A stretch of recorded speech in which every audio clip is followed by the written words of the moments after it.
movement is reportedly funded by a group of nonprofits, unions, and other groups. The president says his team will be looking into that. Watch. I think it's a joke. I looked at the people. They're not representative of this country.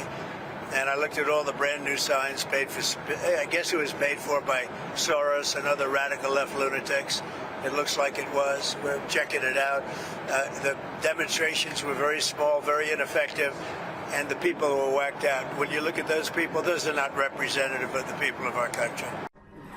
All right, Paul, you found yourself wrapped up in the demonstration here in the city. Talk to us about what you observed. So I was coming back from the hit with Kaylee. She's got the new morning show on Saturday. It's doing very well. I was very flattered to be on. I was walking back, got stuck in traffic, and I jumped out of the car, actually, and I walked into it, and it was very colorful. It was peaceful. So I started taking some photos, a couple of salient points. Number one, the average age was the average age of New York City's July temperature, all right? It was just a Woodstock reunion. All right, that's what the thing looked like, and I'm sorry, that's what it was. It was uniformly white almost entirely. I mean, there's some, of course not. It's not all, but it struck me that it was all old white hippies. A couple of things also, I think.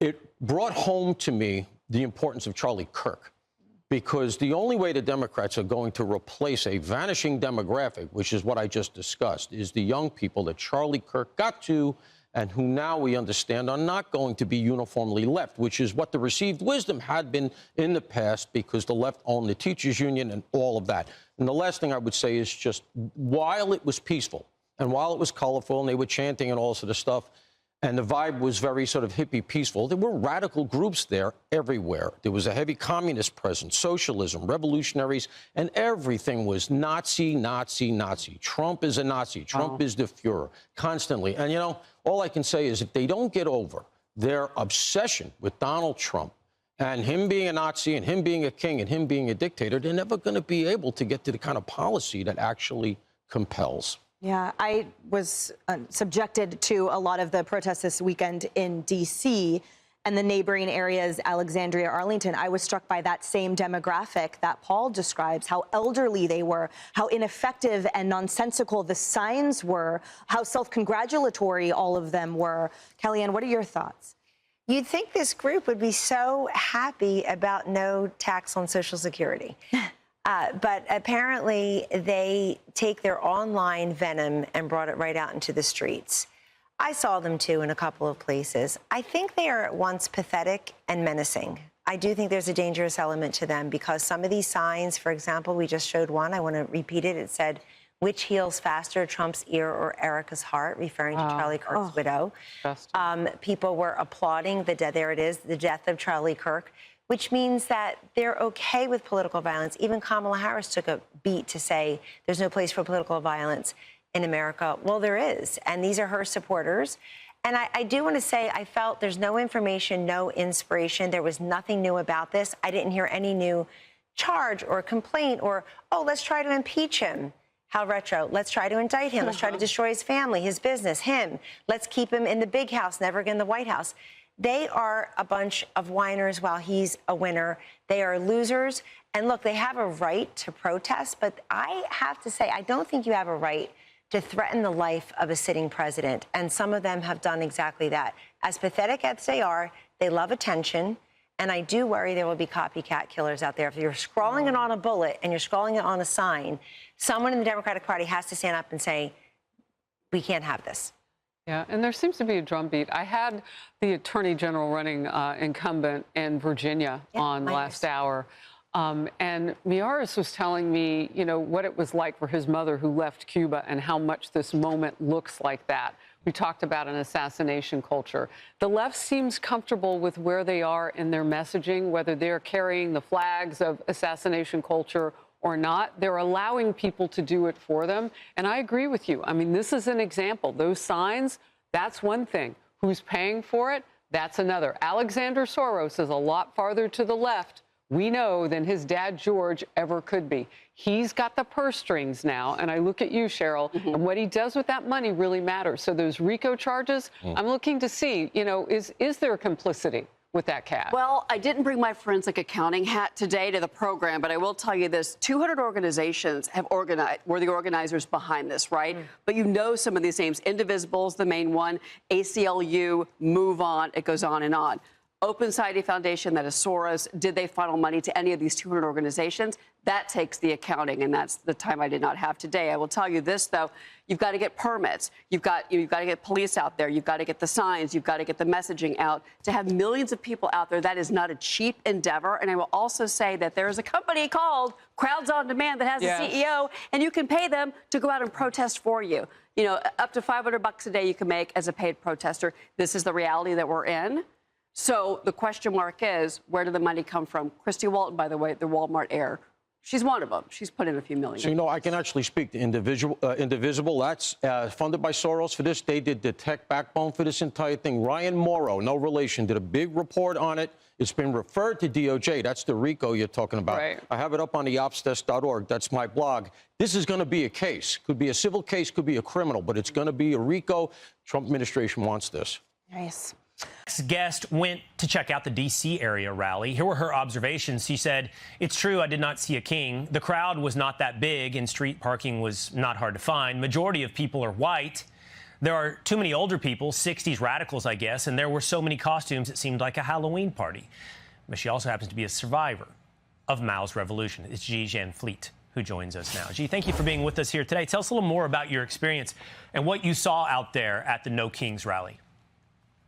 Yeah, first of all, I have to say that I'm an immigrant. I'm a woman. I have identities as well. But in this great country, we don't have kings. We have a democratically elected president.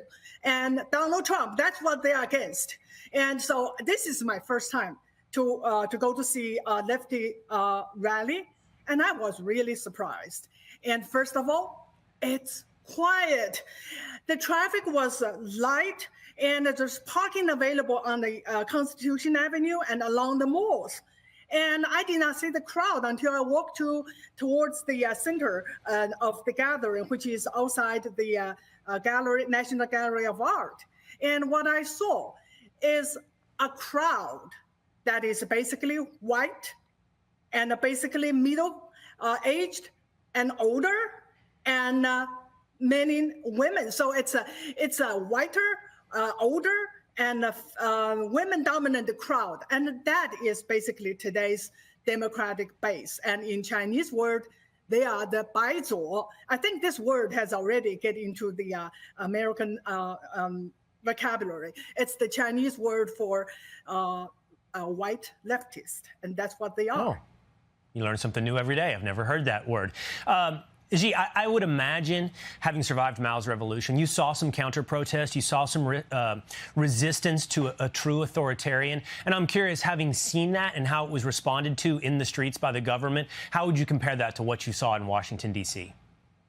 What I saw today is the Cultural Revolution.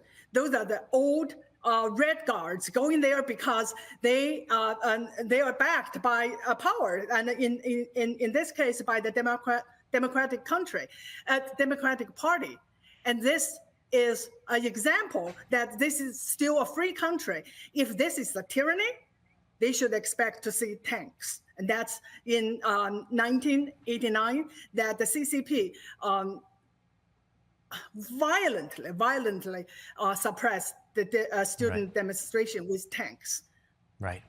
Someone who has seen real authoritarianism and a real tyrannical crackdown on protest has this to say today about the people wearing dinosaur and frog costumes, inflatable, in the streets of America. Xi Jianfleet, thank you so much for being with us. Thank you. Organizers claim over 7 million Americans turned out for the anti-Trump No Kings rallies over the weekend in all 50 states and in big blue cities like New York, Chicago, L.A., and Philly. Gen Z, though, must have been at brunch. Many observers noting that older demonstrators were out in large numbers, among other colorful characters. Well, we're here to represent the loving, hardworking community of Los Angeles. Donald Trump, stay the hell out of Chicago! I feel like you were wearing a T-shirt that was designed to troll Donald Trump. Yeah, it said, I am Antifa. I was there with my corgi, Clyde, And he Clyde wore might this. be Antifa. Clyde might really be Antifa. Tear up the crown. This is what democracy looks like. In Boston, every day is No King's Day. Donald Trump is not a king. Donald Trump is a bully. President Trump not mincing words on how he felt about it. I think it's a joke. I looked at the people. They're not representative of this country. And I looked at all the brand new signs paid for, I guess it was paid for by Soros and other radical left lunatics. It looks like it was. We're checking it out. The demonstrations were very small, very ineffective, and the people were whacked out. By the way, I'm not a king. I'm not a king. I work my ass off to make our country great. That's all it is. I'm not a king at all. Jesse Waters, do you think Democrats were just getting together, blow off some steam, or will they be able to turn this into some sort of mobilization, registration of voters, something with longer-term impact? We'll see. I know my mom was there. Really? Can you believe my mom was there? Which one? New York? Boston? In Which Long mom? Island. Long Island. It's like sometimes I think I was adopted. It's like they do these things. The Women's March, BLM, the Musk stuff. The issues change, but the one thing that stays the same is Trump. They think this guy's like crack cocaine. They get these big bursts of energy every once in a while, but long term, this has been bad for their health. They've lost the culture, they've lost the media, they've lost 2 of the last 3 elections, they've lost all power in Washington, and they've lost their minds. He looks powerful because Biden was weak. Biden, they raided the Treasury, they invaded the country, they let the foreigners steal all the supply chains, they let the criminals run wild. Biden just sat there. So Trump is doing a lot because he's cleaning up a lot. And the Democrats love kings. They love the government telling them what to do. Hey, give me a shot. Take over my health care. Tell me what not to say. Remember when he was taking away everyone's First Amendment during the pandemic? Freedom of assembly. They were throwing people in jail for opening a gym. Remember the woman who tried to give someone a haircut? They threw her in jail. They're trying to take your Second Amendment. They're taking your First Amendment. Democrats love it. They love to submit. They love to conform. It's what they do. And you go into these rallies and you interview these people, they have no idea where they're there. I mean, some of them do, like my mom knew. But if you stick a mic in front of their face, they have no clue. They're just kind of walking around. And then sometimes you talk to one of them and they're like, yeah, I hope Trump dies. It's like, oh, my God, these people are nuts. And Trump's no king. If Trump was a king, you wouldn't have had a rally like this. You wouldn't have people going on TV calling him Nazi, and you wouldn't have the government shut down. And all these people on the left saying, oh, the Constitution, I love the Constitution. You called the guys who wrote it racist, old white men, and then you tore down their statues. So don't tell me you love the Constitution. You don't. Like they're walking around with the 1619 Project in their pocket. Right. And the Constitution.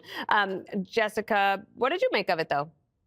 So I went to check it out, the Times Square one. I ran into Paul Morrow there as he was doing some surveillance work, taking some pics, which managed to go viral. I, wasn't there that long. It was very peaceful. As reported, the police officers were having a good time hanging out with the folks streaming down 7th Avenue. There were some offensive signs, mostly unoffensive ones that were homemade and didn't come from George Soros's Creative Play for Kids studio. A lot about the importance of human rights and civil rights, some 1776 shout outs, of course, a lot of anti-ICE posters. I've heard the complaints that it was too old and too white. I definitely saw young people there, but there were a good amount of folks who were in their later years, which I think actually means good news for the midterms, because guess who turns out at midterms? Women who do Zumba on the side of a protest. I saw this as a temperature check on what's going on in the second Trump administration. So 2 million more people showed up than they did just in June. As of the count right now, it was 5 in June, now 7 million this time. Where'd you get this that is count also from? a bit. I'm curious.